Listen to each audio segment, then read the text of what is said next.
नमस्कार दोस्तों, मैं कुणाल अपने विपश्यना शिविर का 3 दिवसीय लघु शिविर का समापन करके आया हूँ। ये विपश्यना की लघु शिविर थी। इससे पहले 10 दिन की मैं 4 कोर्सेस, उसके बाद सती पठान की 2 कोर्सेस और 2 सेवाएं दे चुका हूँ। और शिविर आरंभ होने से पहले मैं लाइव होकर विपश्यना केंद्र को दिखाया था। इस वजह से इनबॉक्स में बहुत सारे मित्रों का ने मैसेज किया कि आप विपश्यना साधना करें, अपने अनुभव को शेयर करें। इसलिए मैं ये वीडियो आपके सामने प्रस्तुत कर रहा हूँ। विपश्यना की छोटी छोटी जानकारियों के लिए मैं आपको हर प्रश्न का जवाब दूंगा। इसलिए कैमरे पर हमारे हैं शत्रुघ्न भाई, जो ऑलरेडी विपश्यनी साधक हैं, जो आपको मुझे प्रश्न पूछेंगे, मैं उसका जवाब दूंगा। चलिए शत्रुघ्न भाई, प्रश्न पूछिए। ये बताइए कि विपश्यना क्या है? विपश्यना एक ध्यान की पद्धति है जो विपश्यना, मतलब विशेष रूप से, पश्च से मतलब देखना, लौट कर अपने अंदर यानी कि 3.5 हाथ की काया के अंदर लौट कर देखना विपश्यना है। यह महात्मा बुद्ध इस मार्ग को फॉलो करते करते इन्होंने निर्वाण की अवस्था प्राप्त की थी। ये हमारे 2500 ईसा पूर्व 2500 वर्ष की ये विद्या है जो भारत से विलुप्त हो चुकी थी।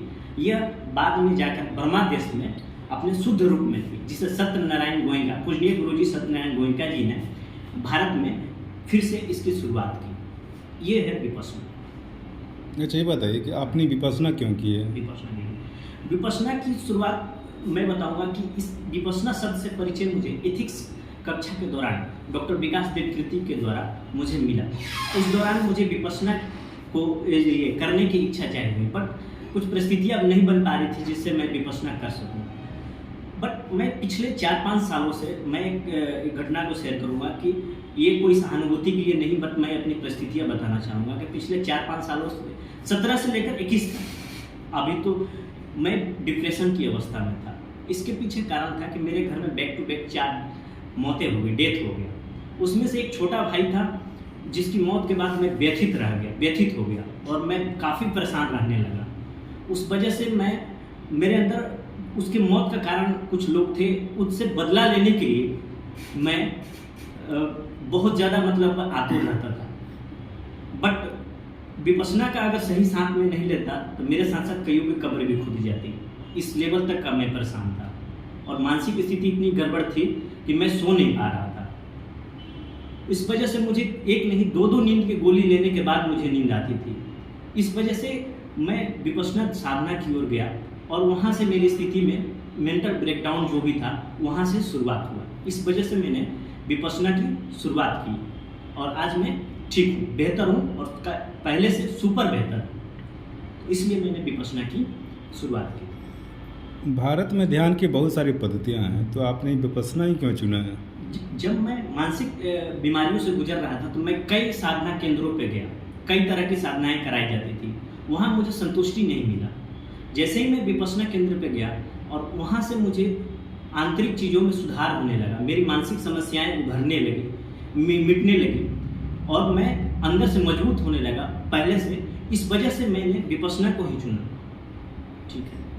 क्या विपश्यना किसी संप्रदाय में दीक्षित होना है? ये बिल्कुल भी नहीं है, बेबुनियाद बात है। संप्रदाय का मतलब हुआ कि मैं हिंदू, तू जैन, तू बुद्ध, मैं मुस्लिम, ये संप्रदाय का मतलब हुआ। यह है विपश्यना को शुद्ध प्राकृतिक धर्म को बताता है, प्रकृति के नियमों को बताता है। विपश्यना है कि प्रकृति का जो भी नियम है कंप्यूटराइज है। आप राग उत्पन्न करेंगे, द्वेष उत्पन्न करेंगे तो आपको दुख ही दुख मिलेगा। ये प्रकृति के नियमों को, बंधाए नियमों को आपको समझने में मौका मिलेगा। ये किसी संप्रदाय में दीक्षित होना नहीं होता है।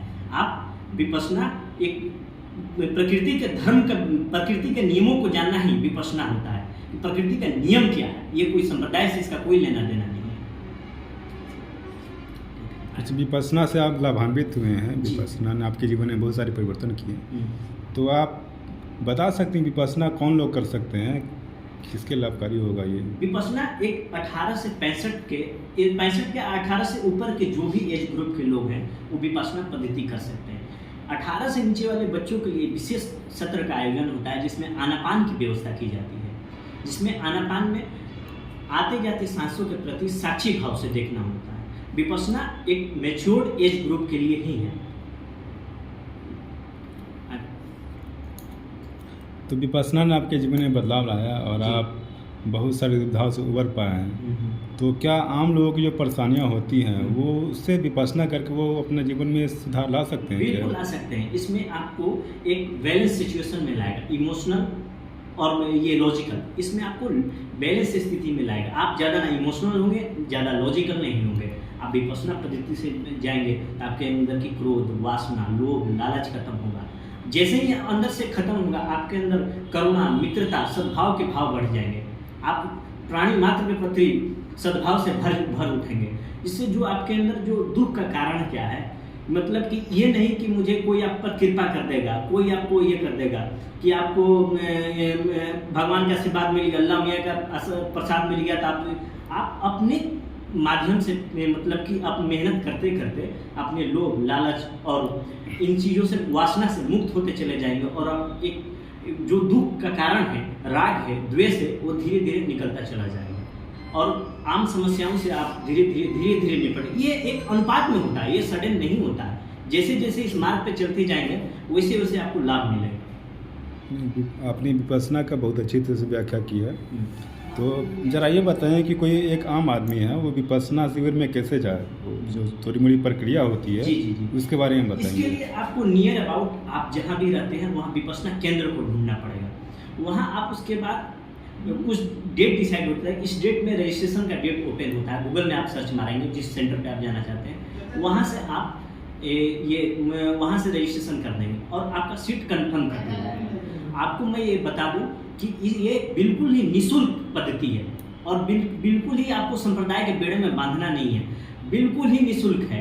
किसी भी तरह का कोई धन नहीं लिया जाता है, कोई। हाँ, आज शिविर के अंत में आपको कुछ रचनात्मक सहयोग करना पड़ता है, क्योंकि आप जिस शिविर में आप गए हैं उससे पहले लोगों ने कुछ पैसा, कुछ दान किया है। इस वजह से आप अगले शिविर का आयोजन हो रहा है उसी पैसे का, तो आप एक तरह से भिक्षुक का जीवन जीते हैं। आप भी कुछ दान करेंगे तो अगले शिविर का आयोजन होगा। तो आपका मन है तो पैसे देंगे, नहीं मन है तो आप बिल्कुल, कोई आपसे पूछेगा भी नहीं। बिल्कुल निःशुल्क पद्धति है, थोड़े कठिन मार्ग है बट बहुत ही सही मार्ग है। मतलब सब कुछ स्वैच्छिक है वहाँ पे, यहाँ जो सब दान कुछ वगैरह स्वैच्छिक देना है, है। स्वैच्छिक है, बिल्कुल स्वैच्छिक है जी। यानी सही, आपने बहुत अच्छी तरह से व्याख्या की विपश्यना की और मुझको लगता है कि विपश्यना करके कोई भी आदमी अपने जीवन की सारी परेशानियों को दूर कर सकता है। बिल्कुल जो भी आध्यात्मिक उन्नति हो, इससे आप जैसे ही अंदर से शांत होंगे, समता में आएंगे, इस वजह से जो भी जीवन में परेशानियाँ आएगी उसको रुक कर देखेंगे, उसकी गहराई को सोचेंगे, उसकी जड़ों को देखेंगे कि कहाँ से जड़ें हैं, उस जड़ों का समूल नाश होगा। ये होता है इसमें कि हमारा जो दो मन होते हैं, एक बाह्य मन, एक अंतः मन, जिसे पश्चिम में संज्ञा कॉन्शियस, सुपर कॉन्शियस और सब कॉन्शियस माइंड की संज्ञा दी गई।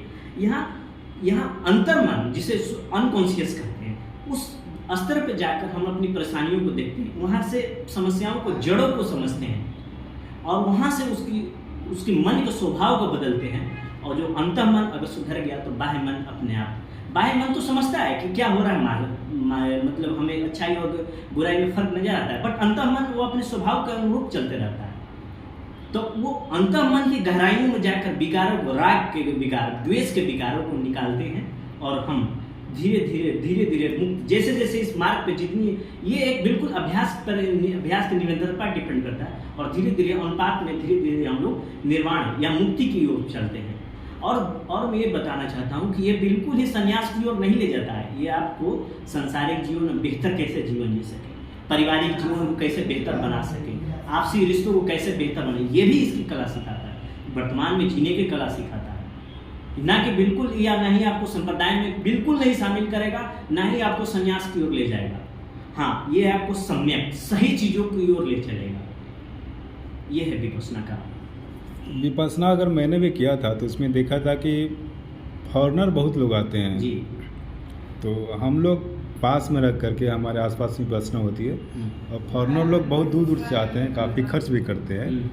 तो मतलब क्या ऐसा बात हो सकती है कि हम लोग विपश्यना की तरफ नहीं झुक पाते, लोग नहीं जा पा रहे हैं? हम लोग बहुत दुखियारे आदमी हैं, सारी दुनिया में दुख ही दुख है। किस बात के दूसरे? क्योंकि राग जगाएंगे, मैं मेरे का भाव, द्वेष जगा रहे हैं, राग जगा रहे हैं, द्वेष जगा रहे हैं। जो भी व्यक्ति अगर इस पद्धति में एक बार दीक्षित हो जाए, वो लोगों को धर्म बांटेगा, वो शुद्ध धर्म को बांटेगा। धीरे धीरे पश्चिम में यह धर्म फैल रहा है, इस वजह से ये लोग आकर्षित हो रहे हैं। हमारे यहाँ क्या है, हम लोग संप्रदाय में दीक्षित होने के लिए परेशान हैं, हम लोग शुद्ध धर्म की ओर नहीं जा रहे हैं। धर्म फिर से बता रहा हूँ, प्रकृति को नियमों को धर्म कहते हैं कि अगर तनिक भी अगर द्वेष जगाया तो दुख उत्पन्न हुआ, राग जगाया दुख उत्पन्न हुआ। तो राग और द्वेष से मुक्त होना है, कहाँ से? अंतर मन की गहराइयों से। तो वो लोग फॉरेनर लोग समझ लिए हैं इस पद्धति को कि हमें राग और द्वेष की गहराई से मुक्त होकर आराम से जीवन व्यतीत कर सकते हैं। और ये तो बहुत लंबी यात्रा है, ये अचानक से कभी भी निर्वाण के पथ पर एक पहला कदम होता है, न कि आप 1 शिविर 2 शिविर में आप निर्वाण प्राप्त करेंगे, बिल्कुल भी नहीं है। न ही आप सन्यासी बनेंगे, मैं बिल्कुल फिर जोर देकर कह रहा हूँ। आप पारिवारिक जीवन, गृहस्थ जीवन बेहतर जिएंगे, आपसे रिश्ते बेहतर होंगे, समाज में शांति आएगी। जिस समाज में सद्भावना होगा, प्रेम होगा, भाईचारा होगा, ये वो भरता है, करुणा भरता है, लोगों को अंदर से खाली करके राग द्वेष से इस चीज़ों को, अच्छे गुणों को भरता है। तो आपको क्यों नहीं, आप मतलब कि ईश्वर के लोग आकर्षित होंगे, बिल्कुल होंगे। इस वजह से वो लोग, विदेशी लोग आपके यहाँ आए। धन्यवाद कुणाल जी, आपने बहुत ही बेहतरीन शब्दों में और संक्षिप्त रूप में इस विपश्यना को व्याख्या किया है। आप धन्यवाद के पात्र हैं। आप भी, आप हमारे अपने शत्रुघ्न भाई को भी दिखा दे, ये हमारे शत्रुघ्न भाई थे और इन्होंने भी विपश्यना साधना किया है। और आपके सहयोग के लिए धन्यवाद भाई। नमस्कार भाई लोग।